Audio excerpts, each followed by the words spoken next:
They say gaming is easy. They say this is not a job.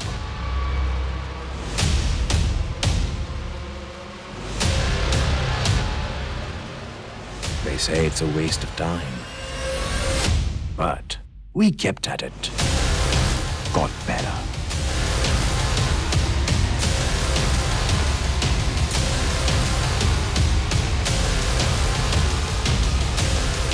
We grinded, leveled up, and conquered.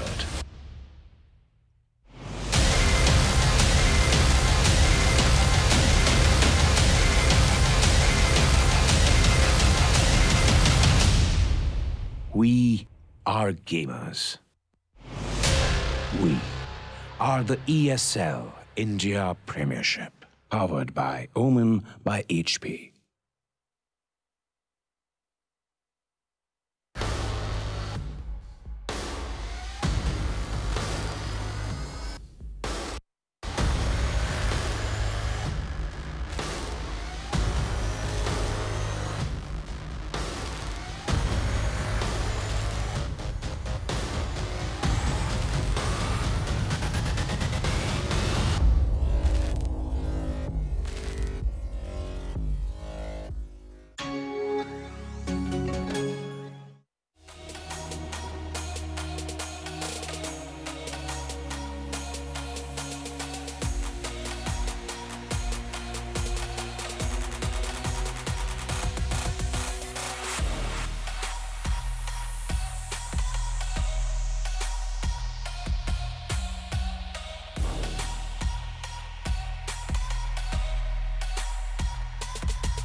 The guy's out.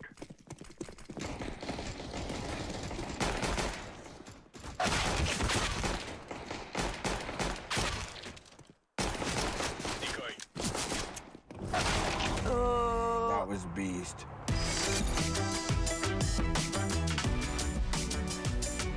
Game, record, and stream without compromise on Intel Core i7.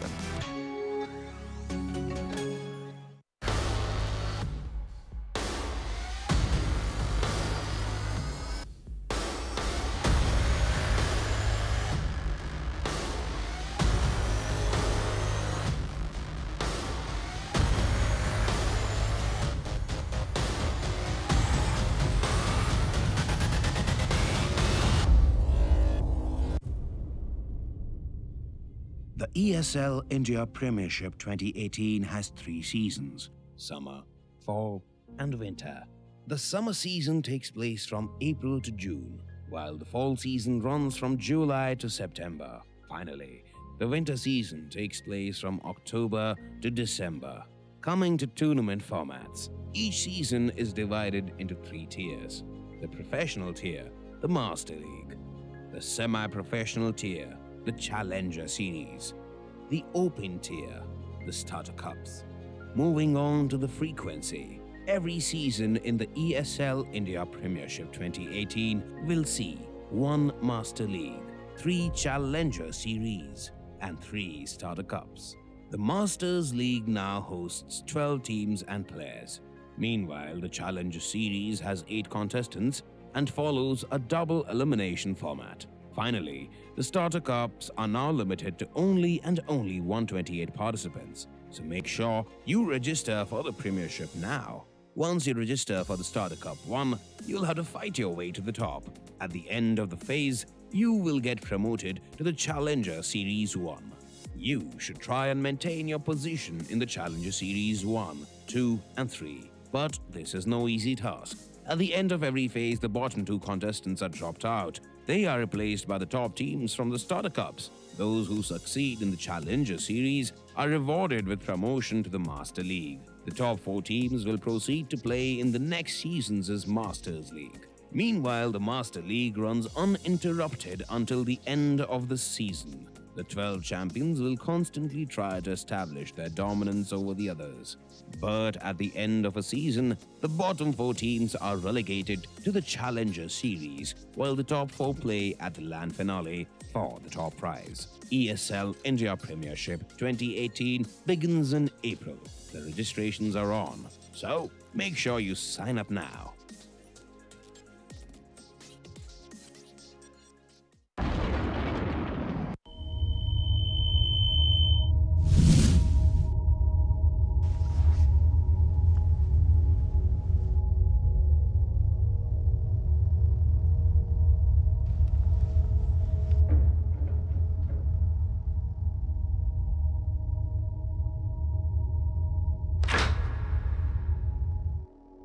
Turn around 3 times.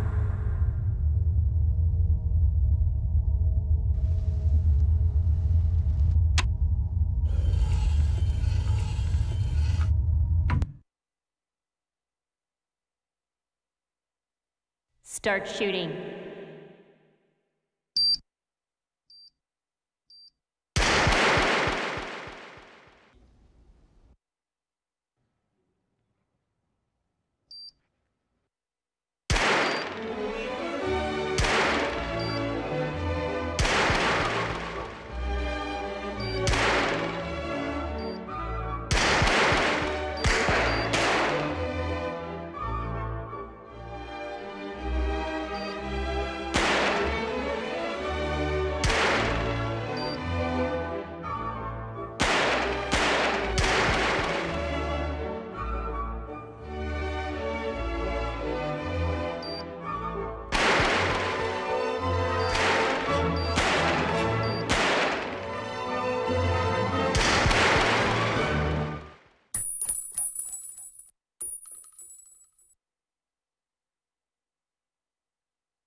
This is the first ever Omen X laptop for gamers that go to extremes.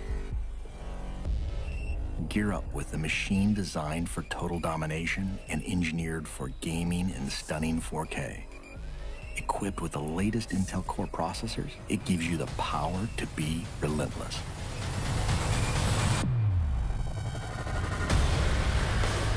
With a 17.3-inch diagonal screen and desktop-class graphics, you get maximum performance to be victorious anywhere.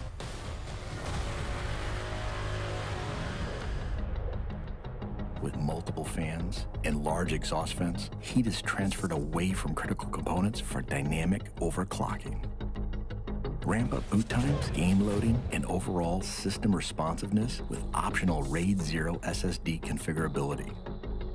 An RGB LED backlit mechanical keyboard lets you program each individually lit key to create customized key maps that switch seamlessly between games. With 2.5mm travel and in-key rollover, you can take out your competition with more accuracy and precision. Designed for extreme immersion, DTS Headphone X technology comes built in for surround sound experience that puts you right in the middle of the action. With the addition of a VR headset, gamers can step inside a completely immersive world for an elevated gaming experience. Single panel access to key components makes serviceability and upgrading easy, so you won't be sidelined or held back on your road to supremacy. It has a brushed aluminum finish on an armor-like chassis. A jet fighter-like construction with hidden lift hinges ensures you're always at the ready. And with striking lighting effects and see-through window to components, others will know too.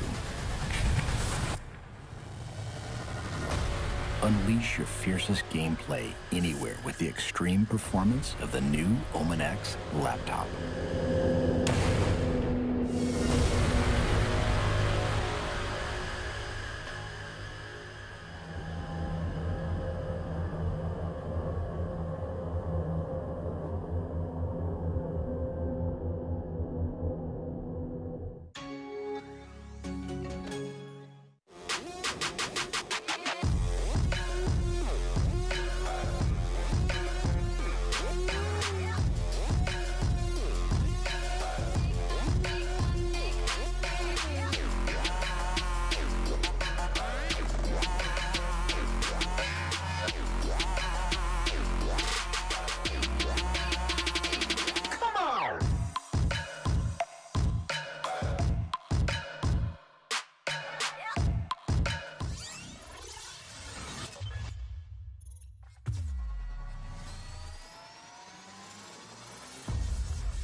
Okay, then I guess me and when I say me, Vagish Gotslevhan, your host, and Zara Angela Gonzalez could not stay away from this desk for like in the next.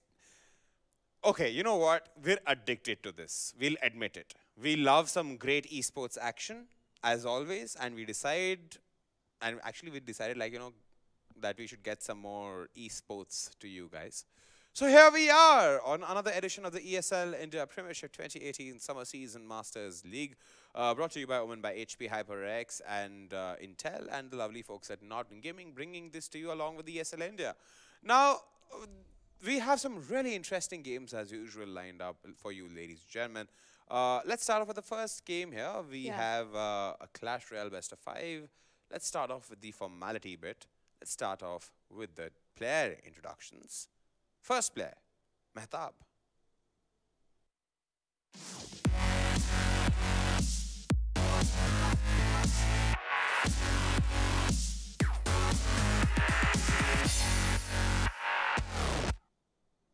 Manmohan Mehtab Singh, ladies and gentlemen.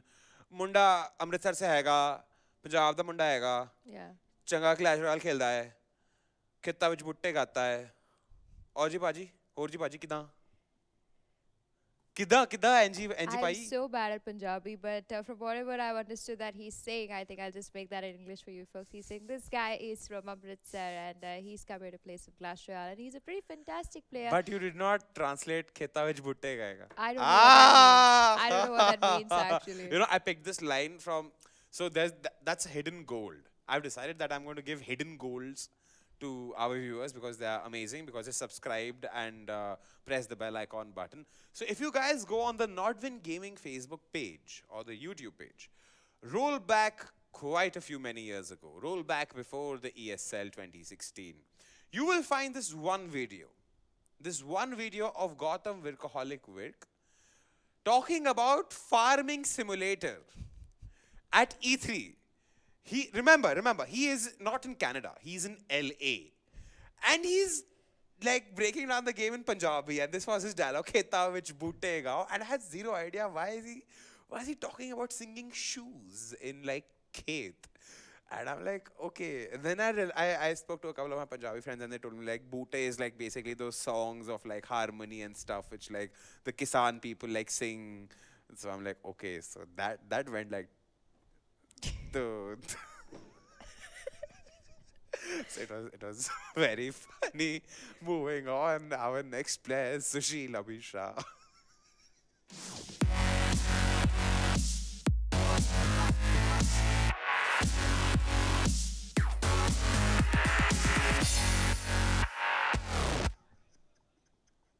I'm sorry. I'm being I couldn't resist laughing. Sorry. Gautam Workaholic Virk looked so damn funny in that. Like he looks everything except Punjabi. And then he comes up with that Punjabi and I'm like, why is he doing this? But he did it well. I wanted to like play that game. In fact, I suggested this game to one of my friends who's, I don't know why he's fascinated with like driving trucks and like cars, big buses. He like download all games which are like just driving games. Like HMVs, heavy motor vehicles. So So moving on, we have our both players introduced to the people. Yes. Let's get to know them a little bit more. Let's have the player cards. Let's have the stats. All right. But Okay, so we do not have player cards But I today. could tell you about a little bit more about these players. I mean, Mehtab, we've seen him play yesterday, day before, and the day before that. And all the 3 times that we've seen this amazing player play, this guy has the most amount of games played in Clash Royale compared to any other ESL champion that I would say. Because I consider Mrin, Arpan, Kul, all these players to be fantastic Clash Royale players.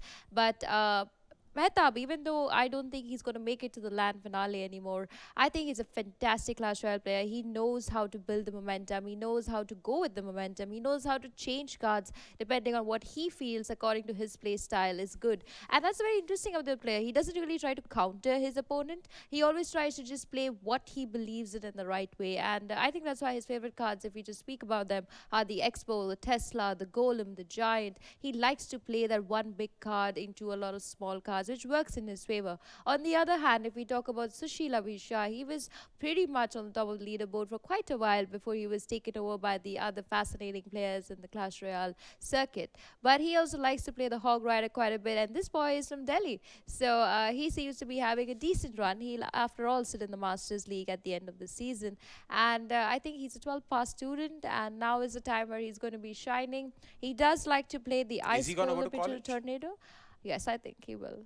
I think the board results are out, so I'm guessing he will know for sure now whether Oh he yeah, will be making it. that reminds. Oh dang, that's a great point, Danny. Yeah. So if any of our esports enthusiasts or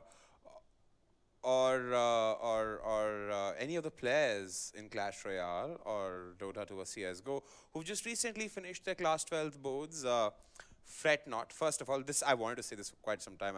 Like when we gave our boards, we had a lot of how would I say? Pressure. Oh my God, I have to score these many. What will I do? I had a plan formulated that if I get like a percentage less than this, I had a backpack packed and I was going to go YOLO and like go. I literally had that. I literally had that plan. I was one step away from escaping and achieving escape velocity from my house, but then my percentage was actually good. Turns out I was a good student after all. So Well, at least you're sitting on the desk today, so we did know you did decent. well, I never needed a degree to sit on the desk. I just needed to play games. That's not how we go with this. All of you who have finished your 12th exams, I think you guys are fantastic for even giving them. Yeah, And, don't get stressed out because if you got to less get into percentage. some good college, don't worry. Trust me. A lot of times in life, half the employers you visit will never even ask for a resume. They will ask for if you can do this job, can you get this done in so and so time and so budget. Do it. Get it done. You're all set. All right, Yeah. so Sushil, I think because I know his winnable decks consist of the Balloon, the Ice Golem, and the Hog Rider, I hope to see him play that because I think that Sushil will be able to score a win against Mehtab. While Mehtab, if he does play that Golem into the Sparky combination, which is his most apt winnable combination, I think he also has a very good chance of taking this game. All right then. Mehtab versus Sushil, ladies and gentlemen.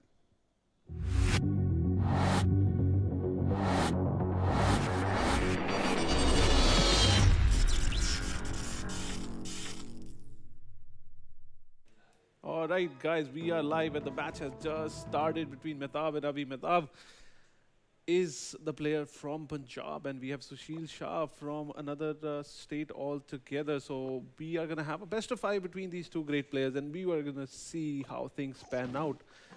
We're actually seeing a Skarmy on Mehtab's deck, which we don't usually see very often. So it'll be quite interesting to see how things pan out. And let's see how the game pans out here. All right, so Miner already chipping out, doing some damage on that tower there. Bringing it down to 1900 health, and Mega Minion is now crossing the thing. Abhi, interestingly, has a balloon. Now we'll see how the balloon can actually make it across the river and do some damage to Mehtab's tower. And right now, Abhi is now deciding what he wants to do in life at the moment. Puts the bats down at the back. Still has the P.E.K.K.A available. Puts the P.E.K.K.A down. Will be using the P.E.K.K.A to defend against the tower. Remember, he has a zap available for himself, which would be nice. You don't want the splash damage hitting the tower also. Surprisingly well, it doesn't hit the tower. The Sparky will take another shot and bring the P.E.K.K.A down real low. And now it's time. Is the balloon, we're going to see the balloon right now, maybe a minor balloon. But look at that aggressive push and that prediction fireball there. Not able to get anything done.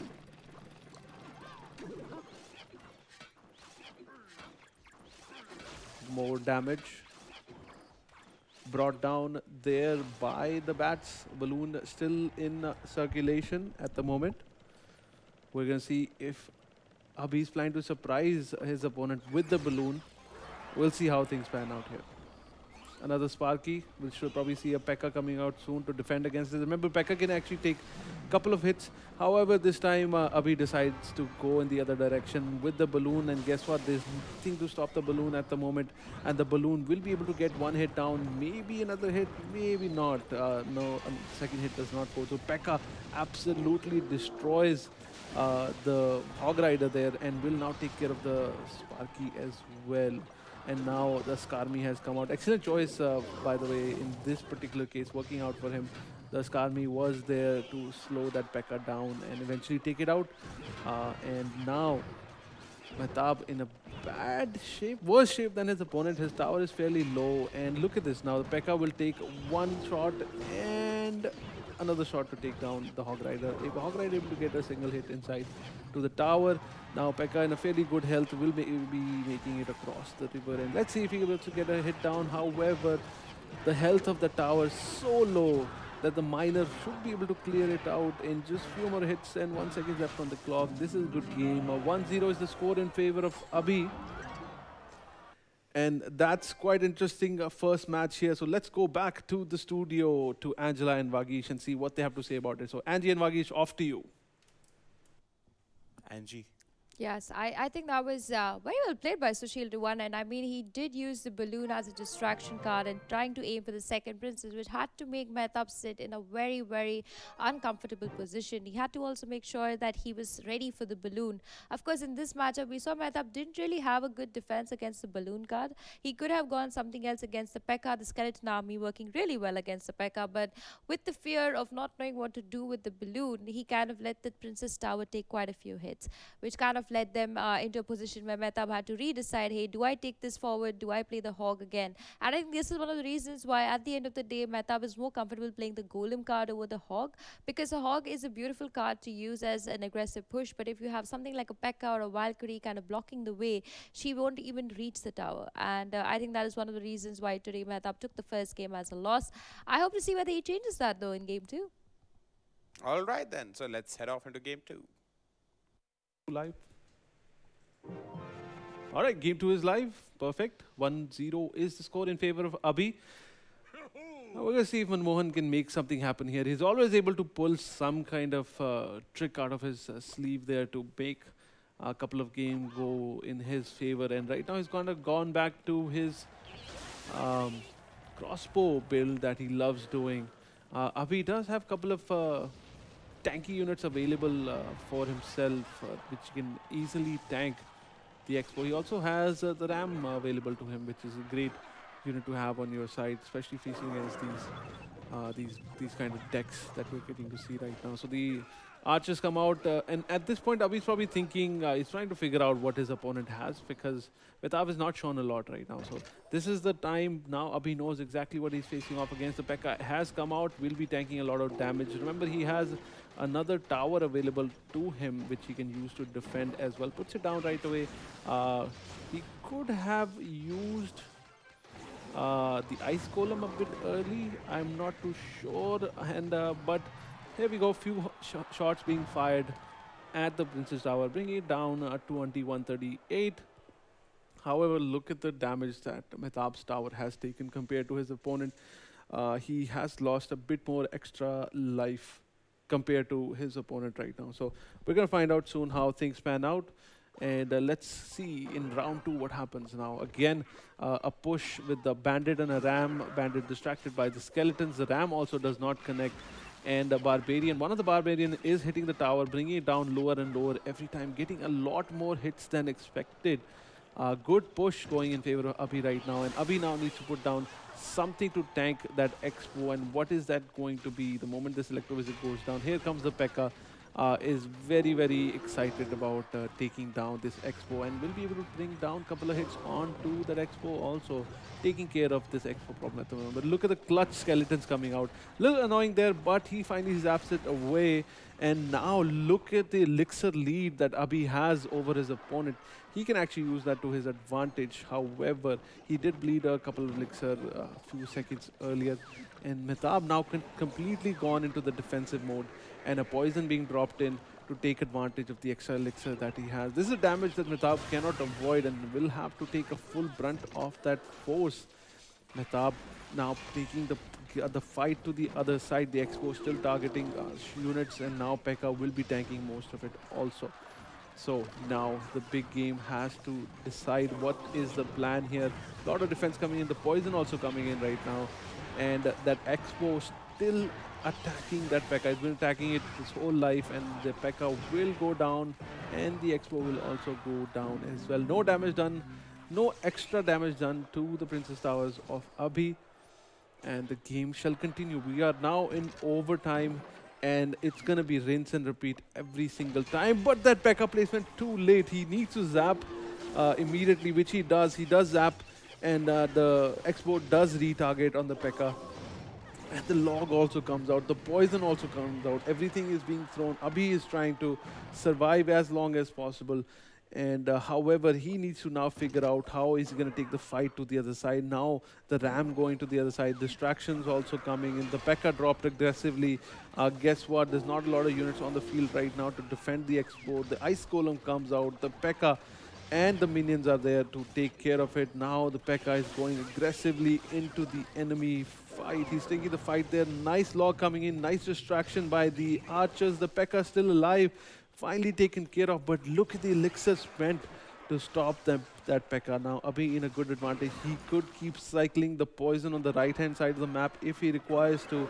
However, now taking the fight on the left only. Poison now affecting everything there and slowly chipping away. Remember, there's a minute and 45 seconds left. There needs to be some kind of decisive victory coming at the end here. We've not seen a lot of Dark Prince here. Maybe we'll get to see a bit more of him there. So nice fireball coming in, damaging a newly spawned bandit there. Absolutely destroying that bandit. And now the tables have slightly turned in favor of Mehtab. Let's see if he can capitalize on that. Still more and more pushes coming through, more and more defensive structures being put down. And Abhi is just resorting completely on that poison damage, waiting for the Expo to come out. And the Expo comes out, and so does the P.E.K.K.A. He's going to be tanking. Probably put a bandit and a minions up front if they are available. Right now, the bandit is available. Will charge directly into that Expo, clearing it out fairly quick, which is good for him because that P.E.K.K.A. is in fairly good shape, but quickly going down. 52 seconds left on the clock. The minions have arrived and are hitting the tower on the right. Still 800 health left on that. Will they be able to close the game in the next 40 seconds? We don't know. We will have to just wait and find out how one of the players manages to stop this. Again, rinse and repeat every time. The P.E.K.K.A. comes out to tank the Expo, and the poison should also be coming out fairly soon, but this time deciding to put the Ram first. Ram not able to get a breakthrough and hit anything. Now, wow. The Expo is targeting the tower, however, zapped away. And the poison and the Barbarian still there. 12 seconds left on the clock. This game seems like it's going to be a moot. And with 5 seconds left on the clock, I don't see any changes happening to it. This is going to be a draw. We had to sit through the full 5 minutes of this game. But let's worry not. Let's see what our studio have to say about this. So let's go to Vagish and Angela and talk about this excellent draw of a game. Back to you, studio. Wow, exciting. I mean, to a certain extent, I did feel that Mehtab could lose his tower in the early stage of the game, but what brilliant defense coming in from them. I was wondering why he's dropped that one elixir skeleton, those cute 2 archers, and I was like, isn't that a little too less an elixir? They're not going to be able to do much. Wouldn't you want that bubble pink hair, pink bubblegum hair? Yeah, I mean, they are beautiful, but at the end of the day, I mean, They're well badass. played. I think the only thing that Mehtab really missed out in this whole thing was just one more. Maybe if this time he had the hog, he could have tried to move it on the other side and send it out. But how hard Sushil tried to kind of reach his tower, and props to Mehtab in this one. I mean, I think the only reason he didn't take this game was only because he didn't have an aggressive card. Otherwise, his Teslas were on point, his Expo was on point. Yesterday, we did see him play a similar combination where he went with the Tesla and the Expo combo, and he kind of worked for him really well. I think in the place of the P.E.K.K.A, if there was any other card, I think the Expo would have been able to target the tower really, really well. I still don't. I still don't agree with the Tesla placement and the Expo placement, like next to each other. No, I think that is just more like a distractor card that first let the P.E.K.K.A go hit the Tesla rather than going to the Expo. So again, like I said, remember the conversation we had, the Tesla could be right in the center, so you have the power of both ground towers. But what happens is that then the Expo as a tower will have to, it cannot sit in the center. It has to be on the side to attack the tower. It can. So there's a spot right in the center of both. Sorry. So when I used to play my Expo Tesla deck, as I'd like to call it, so I used to put my Expo up front. So for me, it's always like the Expo is expendable. Okay, it's going to do chip damage to you consistently, and it's irritating chip damage. Yeah. So there is a point. There's an exact point. I'll show it to you while the game is going on. So when you place that Expo right at that point, it will target. If you put it at side left, the left Crown Princess Tower, halka sa right, then the right Princess Tower, and right behind it I used to place the Tesla. So anybody who's coming, think about it. So if it's like the lane is here, they are coming this way. Yeah. They have both the Tesla and the Expo, which they have to break. It's like a choke point, right? Yeah. Instead of wasting my elixir by throwing everything else I have to stop that impending damage, I have forced the opposition to come from here till then go here, and then go here. I have more elixir and have more control over my elixir usage. Then the amount of troops I'm expending gets automatically reduced. Then I can launch an offensive also, for that point of matter. All right. You're getting my point? That is true. I think Mehtab should take a point from here and maybe try and maybe move his. Me and Mehtab will exchange notes. I will play friendly with him, and Mehtab send me invite to ESL India group, because Angie doesn't add me to her high-low group. So send me invite. We will make you earn more trophies. But right now, the game, Clash Royale. All right, so game 3 technically, but we're still sitting in the score still 0-1. However, the second game going into a draw, so technically it's game 3, but the score is 0-1, and we will have to see how things pan out for both players. Making some changes there. However, Balloon is available on Abhi. Abhi's kind of gone for the deck that he used in the first game, which worked out for him that time. Let's see if it can work out again. Mehtab has one building card available to him. That's the Tombstone. But look at that, Mehtab has his own balloon as well. This could turn into quite a game. Let's see how things pan out. All right.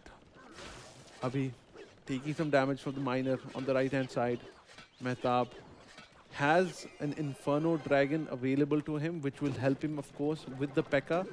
and with any offensive pushes with the balloon also. Now the Inferno Dragon has been revealed. Mehtab still doesn't know exactly what his opponent has in his thing, and now he knows the balloon has come out, and so have the bats. The bats now distracted with few other units. Now the balloon is making its way across. Will he be able to get a hit? Yes, he does get a hit down, and also now he's going to get some death damage also. And guess what? Abhi replies with his own balloon, and that's a lot of units in the base of Mehtab right now, and the balloon is coming uncontested to the tower. Will able to take this out completely because there's nothing stopping him. Balloon takes 3 hits on the tower and eventually taking him out as well. Good thing that balloon, the death damage doesn't affect the air units, it seems. It did. Like, how's that guy still alive? Okay, pretty low on health. I was like, how? Yeah, so in any case, offensively now Mehtab trying to get some revenge out of there. The miner does manage to bring the tower down to 628 health. Both the guys know what the other person has. Now we'll have to see how Mehtab protects his right-hand side tower at the same time. How is he going to take the tower on the left also? Big push there. The fire, the balloon is there. Will not be making it across to something, and the zap also big thrown in there for good luck by Mehtab. He was expecting the balloon maybe will be getting close enough to the tower. But look at the sheer amount of goblins that are on the field right now. There's about 9 goblins, 10, 12 goblins on the field. There's too many goblins for Mehtab to handle, and he is in a lot of trouble. He's given up right there, and the balloon will be going in straight for the tower. And this is 3-crown victory coming out of Abhi. This is amazing, by the way. Score now 2-0 in favor of Abhi. Let's go to the studio and see what they have to say about this, ladies and gentlemen. Off to you, Vagish and Angela. I think So- that was the fastest game of Clash Royale Yeah, I have man. ever seen. That was so cool. I think that's how I'd put it. I mean, Sushil That just was played out bad of the elixir bag. usage. Yeah. I don't think that was bad elixir use. I think just Mehtab didn't really have an answer to the balloon charging towards him. Inferno He did Dragon have was a- the answer. Yeah, but still, it needs time. It needs time. A balloon cannot be actually countered by an Inferno Dragon if it's not really given about like 3 seconds to really connect. See, because again, I'd it like to breaks. pinpoint something. I know these are Masters League players, but again, they are still human. Humans err, otherwise they would be God, right? So, going by that note, you don't release an Inferno Dragon right on the heads of 10 goblins who will bring you down. No, but there was no other option for him. He either had a No, fireball there or was, he there had, was, there was. a He wall had that was enough sad. elixir. He had enough elixir for the skeletons to distract the goblins. While what he could have done was put the Inferno Dragon slightly peachy with the tower, so that the more impending disaster of a balloon taking down the tower could have been dealt with. And then the goblins. See, again, it's like getting your priorities straight. Getting the priorities straight would mean, which is the bigger priority here? The balloon. Take care of the balloon. The goblins can be taken care of. They're squishy. They're like Lina early game in Dota. You can like kill off a Lina early game in Dota if you're like, like that. Stuff like that, no? So that could have happened. That could have happened. Oh, yeah, it could have. Of course, a surprise balloon is always a little worrisome. I think I would give Sushil the points over there for playing that really well. I mean, he did see the balloon come towards his tower when Mehtab sent it, and then the reply to that was really well done by Sushil. 10 points to Securing him, Gryffindor. 10 points to Gryffindor, that one, and great game coming in there from Sushila. So I wanted to mention in the previous game, I loved the way he used the Zap spell. So hoping to see whether he re-adds it into his deck for his final game over here. Indeed, indeed. So we'll send it a game right now, ladies and gentlemen. This is the game which decides whether Sushil Abhi is going to win or not.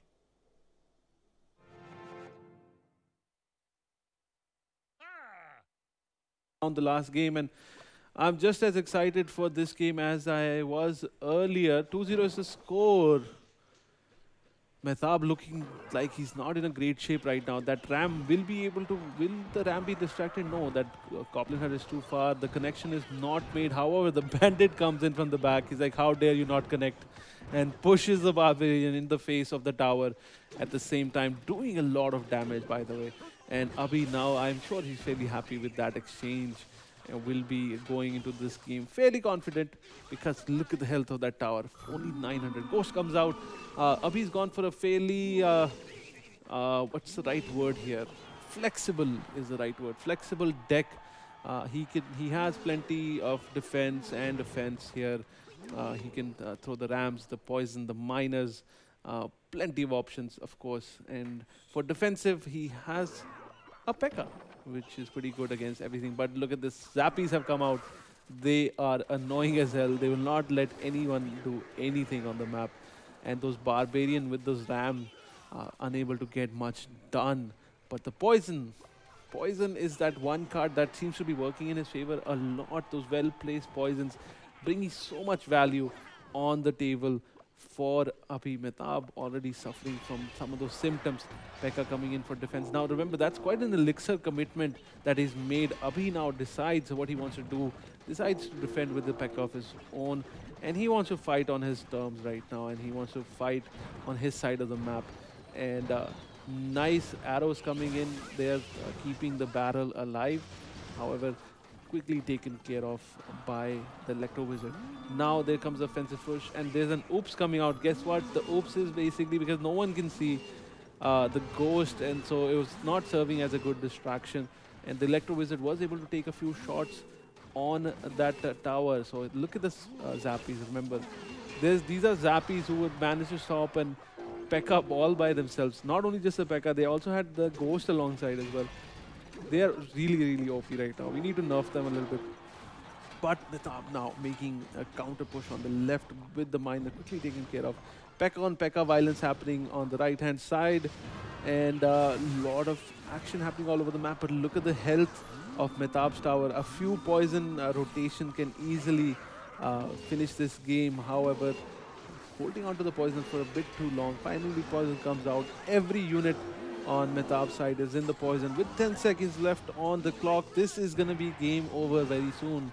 And the moment this game ends, we will be heading off to the studio to hear from our analyst and our host about what happened in this particular game.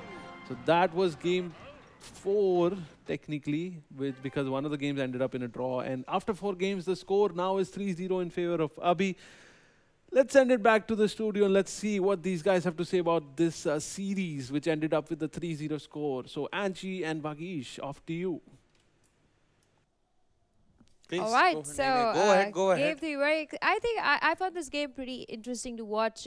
2 reasons for that. One reason is that I think Mehtab struggled a little bit at understanding that he wouldn't really need to damage both the towers, because then the momentum kind of breaks in the amount of time you kind of have in the game. And since he had only about 1 minute remaining, attacking the second princess didn't really help him in his favor. Also, I think he misused his poison card a little bit. He did choose to use the arrows over the poison for the minions, which kind of led him to not concentrate on the other cards that were on the map. If he had sent the miner with the poison, I think he would be able to get more chip damage done on one particular tower, because we saw it constantly that Sushil was making sure that he was always making sure that his poison was on point, which kind of led him to take down all of Mehtab's units at the same time. And I think that is one of the reasons that, you know, he was able to even take down that tower before the last minute really came to an end. And that's one of the reasons why I think Sushil is even sitting on the top. He knows how to place his cards the right way. I'm sorry, I'm cutting you off there. Bad manners from my side.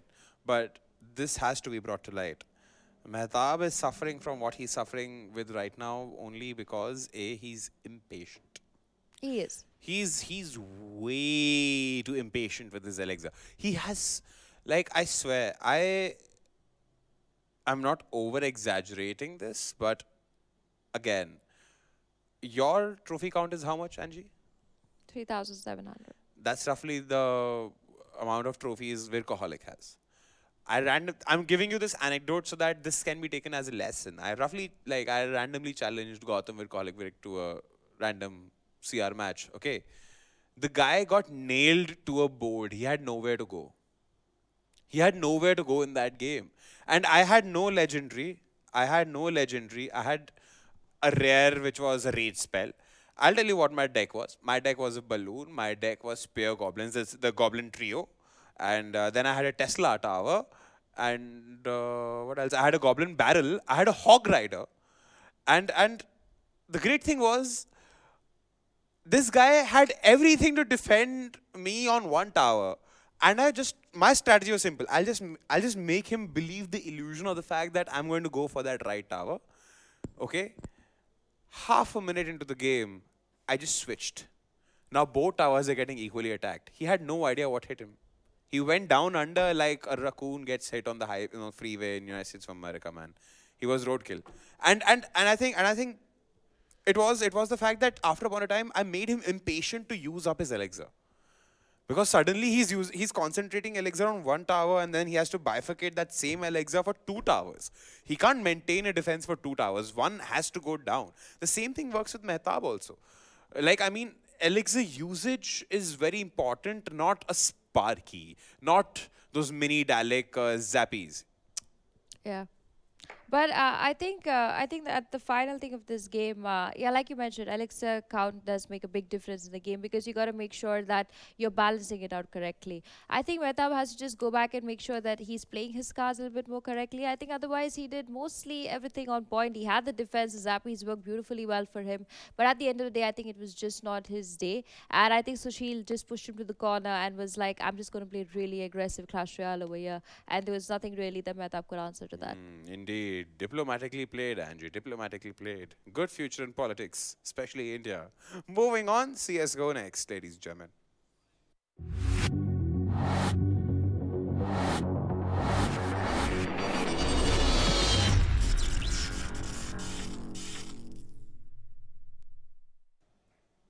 Wow, apparently that's what they call a break nowadays, which is essentially the Premiership logo. No, it was supposed to be a small break. Well, we like to take our sport seriously. We don't want to keep you away from, you know, all the intense esports. Okay, wow. Apparently, I can like see myself, and I see myself becoming a peacock. Okay, moving on. CS:GO, ladies and gentlemen. To cut the long story short, Too Easy versus Vac Banned. Now, bringing to light yesterday's game, Vac Banned sadly had to forfeit the game they were playing against Intensity Pune 5 because one of the they couldn't meet the quorum of the house for that point of matter, if things are to be resolved here. Too Easy Gaming. This is going to be absolutely rampage. A rampage of a game if Vac Banned does what they did to Intensity Pune 5 yesterday. I am really looking forward to this. I think I'm very excited to see if, first of all, Vac Banned gets to play with their whole roster because yesterday they couldn't. And secondly, Too Easy Gaming. I mean, they've been doing pretty well. They are coming to the land come finale. on, Aran. But Too I Easy, always Tito feel Savage, that, Recoil Master. Everybody's there. The good, the bad good boys of CS:GO are there. Like you meet Tito at a LAN event. You speak to him, you'll be going away like, oh, kaisa ladka hai ye, types kind of a thing, dude. But like, not in a bad way, in a good way. No, but I feel that Vac Banned is a little underestimated and they're not able to play to their full potential, which is one of the reasons why they are kind of always been struggling in the Masters League. So if I have to just talk about Vac Banned in general, even though they're sitting at the bottom part of our leaderboard, it's not like they cannot up their game. It all comes down to they are a team in the Masters League and they're amazing players. So I hope to see them play against Too Easy today and maybe put out a great show for us. True. I totally agree with you. In fact, let's quickly take a look at the first team here, Team Too Easy Gaming.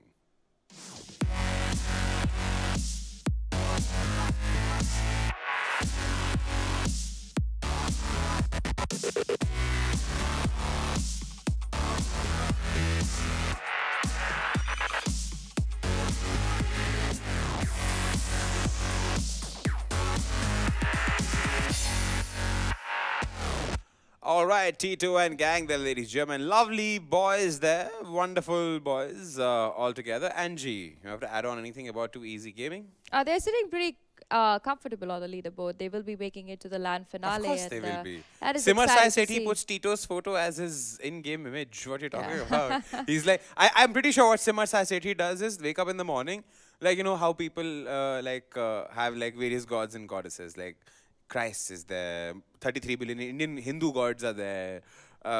We don't have like a photo of like Allah, but sure, Mecca is there.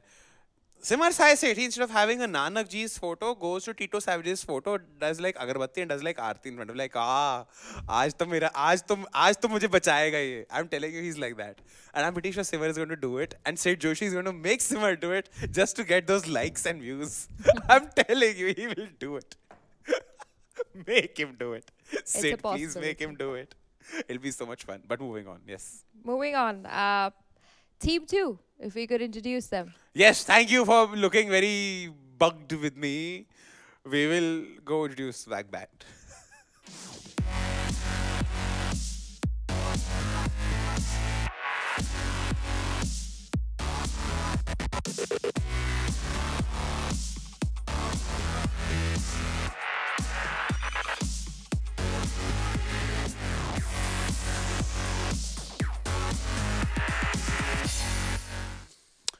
Spawn, Ranikaka, really good names this team has. They didn't hear what our thoughts were when I say our Adi Mamba me.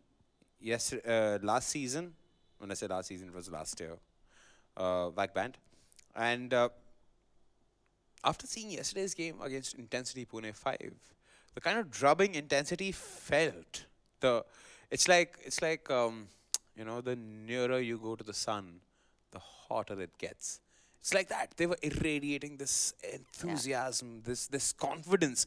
It was infectious. It was infectious. I think a major reason for that would be that, you know, when you don't have anything more to lose, you kind of just play for fun. And exactly. But they were not playing for fun. Very weirdly. If this was playing for fun, they would have ended up shooting like their own people. Like, come on. That could have. That is fun. That is fun. But yesterday, the seriousness, the tension of that game, I could feel the Vac Banned players. Like the air was tense in game and outside the game in the PCR. In fact, moving on, ladies and gentlemen, this map is going to be Mirage. The map they're going to play the game today on is Mirage, one of my least favorite maps because very aim heavy. I like more strat maps. So let's have a map video. Mirage. While Mirage relies heavily on middle control, thus enabling the terrorists to oscillate to either bomb site. It offers a different dynamic of seizing bomb sites instantly through carefully placed smoke grenades.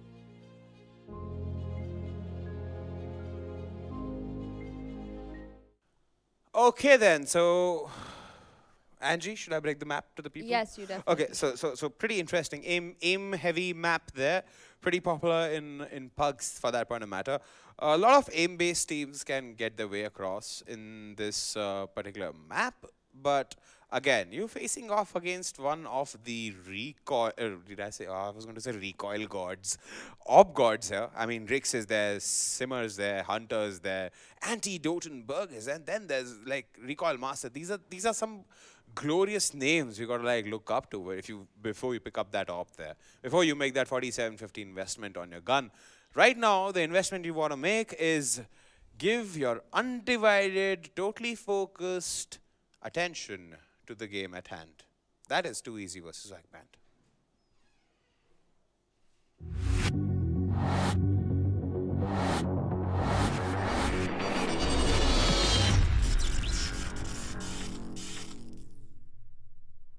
Welcome back, ladies and gentlemen, to the ESL India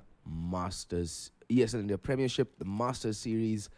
And today's game is going to be held on Mirage between Vac Banned and 2EZ Gaming. Now, this is an interesting map pick because both 2EZ Gaming and Vac Banned, I mean, they're okay on it. 2EZ, definitely the better side on paper, at least in terms of their win rate on Mirage. So it is yet another curious map pick coming in from Vac Banned. And like throughout the Masters series, their vetoes have been kind of suspect. And we do see a two-man setup towards A. The smokes have come in. The players from 2EZ will come streaming out. There's a flashbang for free kill. He's going to be completely blinded. Spawn is going to be popping a few shots off through the smoke. And he does get the kill. But there's Tito with the immediate trade. And Rane Kaka, he's going to come bombarding out of jungle. It is a full-on retake. The A defense has collapsed. It's a 3v4. Make that a 3v3 because Chris just pulls off an amazing shot on Rexy. And he's barreling in. And there's Tito. He does get one, does get two. Tito Savage is just brutalizing the opposition right now. And Jimmy left alone in a 1v3. And it's going to be Tito with the ace. The pistol ace for the captain, the IGL Supreme himself, Mr. Landgod, Tito Savage.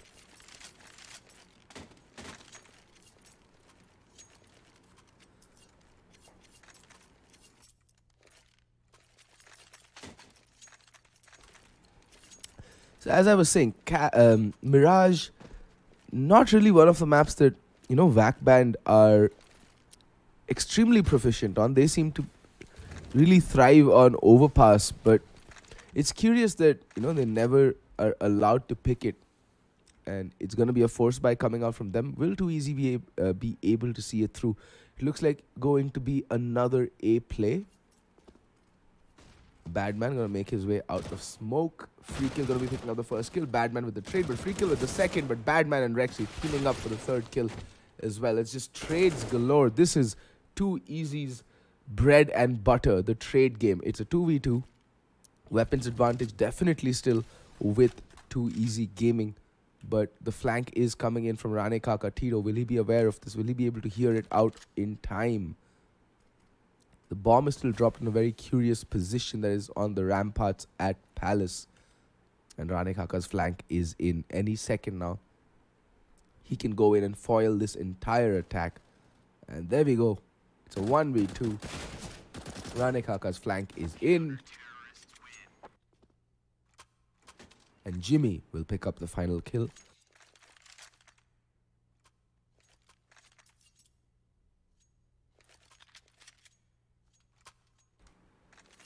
And as has been par for the course for the ESL India Premiership this season, it is yet another anti-force loss. Too Easy Gaming, although they were tight with the trade game early on, but that flank from Rane Kaka foiled everything, unraveled that entire hit late round, and ensured that Vac Banned come away with the round. That's a Carrigan-esque smoke for B Apartments. It will allow a player to push up, but it doesn't look like any aggression is going to be coming up towards B Apps. In fact, Too Easy's approach to Mirage has been fairly vanilla so far. It's either been A or B, no mid control whatsoever. And there we go, Rane Kaka gets the first kill. Chris has been boosted up. He's going to find Recoil Master, but now he's been found out. He's going to get surrounded, swarmed, but he's still good for another kill. But Jimmy and Free Kill will pitch in with the final 2 kills. Chris with a 2K, really helping his team, you know, that previous round. But that force buy not really working out for Too Easy Gaming, and now it's going to be a hard eco. And Vac Banned with that Mac 10 onto Spawn, that UMP onto Jimmy, can farm up some serious cash and, you know, ensure that at least they have another buy in the kitty if they do lose this round. Oh, the op comes out. There's an op at Spawn. Chris will be picking it up. And it's going to be a YOLO rush towards mid. Spawn with the Mac 10. He's just going to lay down the spray down, but unfortunately, he's not going to get much done. Spawn is going to get killed by, well, Free Kill, who's going to pick up the 4K. Wow, they just felt like dominoes there. One by one, stepping into the crossfire. Crosshairs of Free Kill, wow. And Too Easy just getting wiped out in the blink of an eye.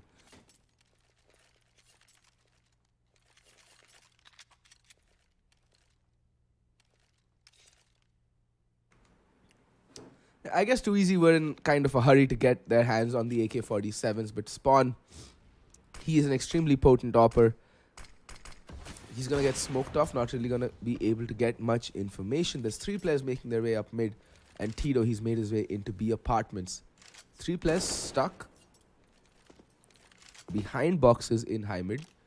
Pokey and Badman are going to fall off. Just let Recoil Master do his thing. He's going to line up the B short smoke. Smokes it off. But Jimmy, he's going to be the first line of contact, and he's going to come out on top. Rexy is down for the count. It's a 4v5. Vac Banned again finding themselves with a man advantage.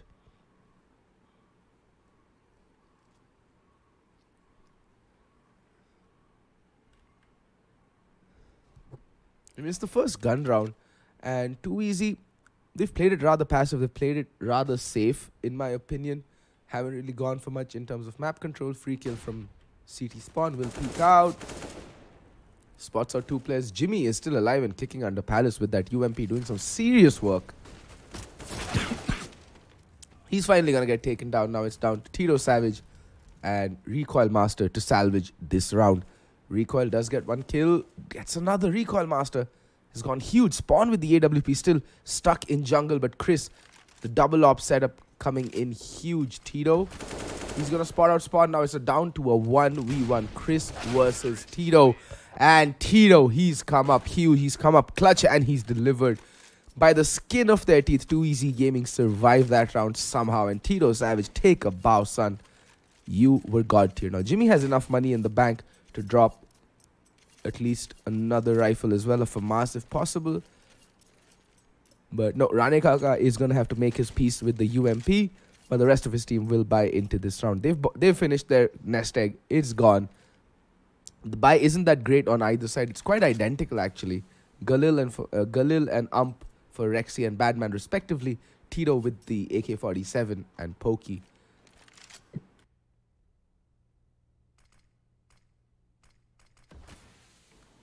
Recoil with the AWP.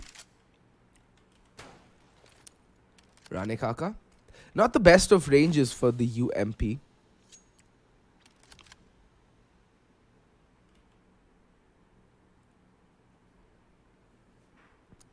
And it's again a very slow setup round from Too Easy Gaming. They're taking their time, they're being patient, they're just trying to feel out what setup Vac Banned's going for, trying to draw out as much utility as they can. Jimmy still has a Molotov, 2 flashbangs, and Freakill still has a smoke nade. And Rane Kaka, 1 solitary flashbang. So utility-wise, Too Easy is definitely looking better. But again, they're going to favor this A hit. Jimmy playing from what I'd call a rather one-and-done spot. Same with Freakill, wow. And Rexy with the Galil at that range, not really, you know, going to be the favored victor. But Freakill completely blind. Rexy spots him out. Rexy puts him down. And the A defense has been steamrolled. It's a 2v4. It's a 2v4. And I think Rane Kaka and Chris should just be saving these weapons. Chris stuck in a very sticky situation. He's going to try and...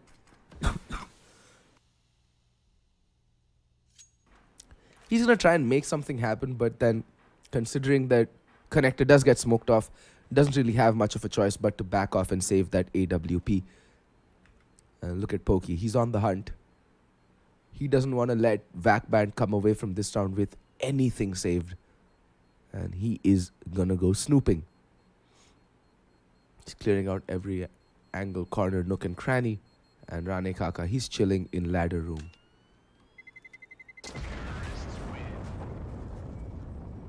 Chris? It looks like it's going to be even Stevens. No one really gets a kill on the hunt. But at least Too Easy managed to tie up the scores. It's 3-3.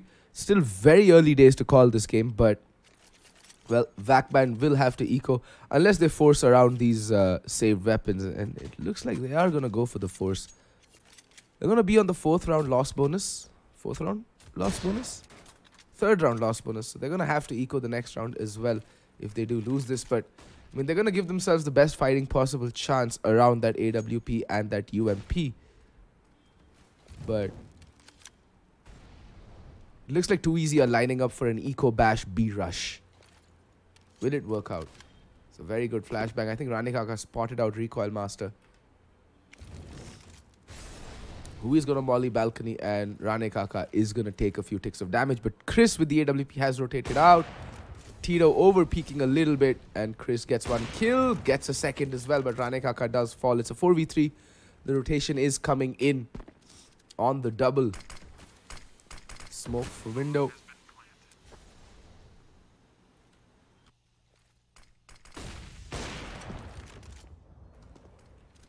Oh my god. Free kill and Spawn. They've made their way out onto the side, and Rexy getting decapitated. But Pokey, he's doing God's own work. Now it's all down to Badman in a 1v2. Down goes Spawn. Free kill right under him. Badman hears all of this. And Badman can be the difference maker. There's no kit. Free kill does get the kill. But does he have enough time? I think he should have this in the bag. And Vac Banned, that force buy, coming out huge. There we go. Oh! I thought he had that. Just milliseconds. Milliseconds is what it came down to. And Vac Banned, they've done a lot of damage onto the Too Easy economy. I mean, if they want to force buy, this wouldn't be the worst time to do so. But it looks like it's just going to be upgraded pistols for them.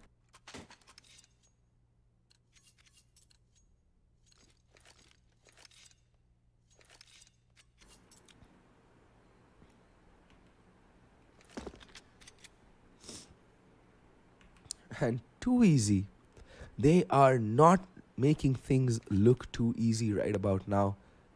It's coming down to the wire round after round. And we're going to see some A-ramp aggression. But Tito Savage is ready. He's going to get traded out. But, well, those kills, it's just going to be a flurry of kills across the board. And in the blink of an eye, everybody's dead. Well, Chris, apart from Chris. And he's just going to chill. I mean, there's really no real hope of Chris actually mounting this retake. And Chris, Badman's going to come peering around the corner and shoots Chris Overlord into the next dimension.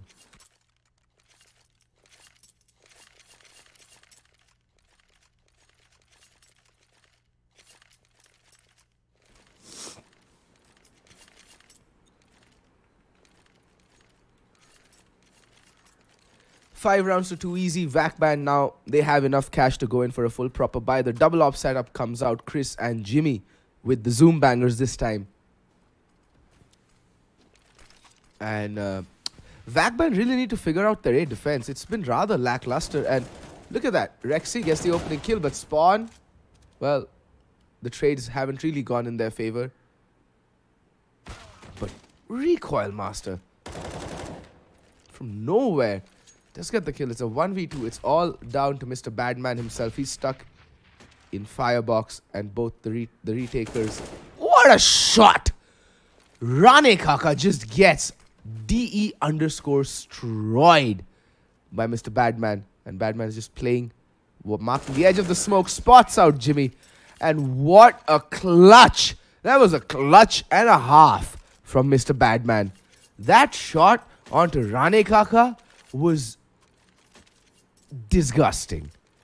That was grotesquely disgusting.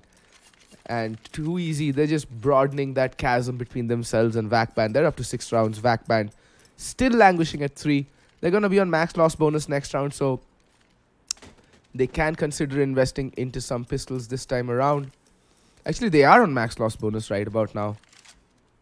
Yeah, but still, they can't justify going for another buy. And even with the man disadvantage, Badman and Recoil Master pulling it back for their team. Somebody give these guys a raise.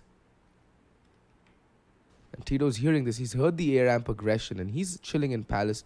He can find both these kills if he times it right, plays it right. There we go. Gets one. But what? How? How on God's green earth has Tito whiffed that? In the meantime, Pokey has made his way in towards ladder room. It's still, again, the man advantage for Vac Banned. Time and time again, Vac Banned find themselves in the favorable position, but are unable to capitalize on it. And look at the aggression. They've got so much map control. Vac Banned, I don't know why they aren't doing these kind of plays on their buy rounds. Why are they being so passive? Their pistol rounds have been phenomenal, but their buy rounds have been rather disappointing. And now Chris, he's going to come into the line of fire. Will Recoil Master be checking this angle? No, he shall not. But Rexy will get the trade. Now it's down to a 3v2. Rane Kaka, he gets taken down. Free kill, has recovered the AK-47. But he's a fair ways away. He's going to be coming in on the flank from apartments and Spawn. He's just going to chill till that flank can come in. It is planted for B shot and Spawn. And free kill. I don't think anyone is marking B apartments right about now. Okay, Rexy does turn his attention towards free kill. That Molotov is going to force him off the angle, but he's going to get the kill regardless. And Spawn, he's going to come out. He's the only survivor now. It's all on him. He's going to get the first kill. Rexy goes down. Spawn does spot out Pokey, but Pokey doesn't need to peek. Just needs to play the bomb. And Spawn, he's run out of time. He has to hightail it out of there. Very good try there from Vac Banned, but unfortunately, again, Too Easy surviving just by the skin of their teeth. This is the game. This has been a game from Too Easy that has been all about individual performances. Players coming out clutch different times in different rounds. And their traditional trade game hasn't really been faring well for them. It hasn't really been working out. They've not really distanced themselves from each other very well. So they're just getting caught in multi-man spray downs from players from Vac Banned. And it's not looking good.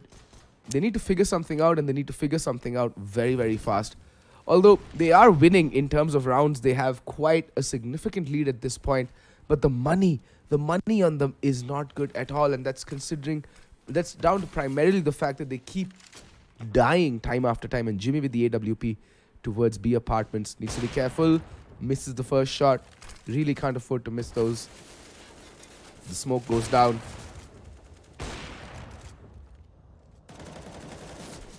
Jimmy just channeling his inner Neo, trying to avoid bullets left, right, and center.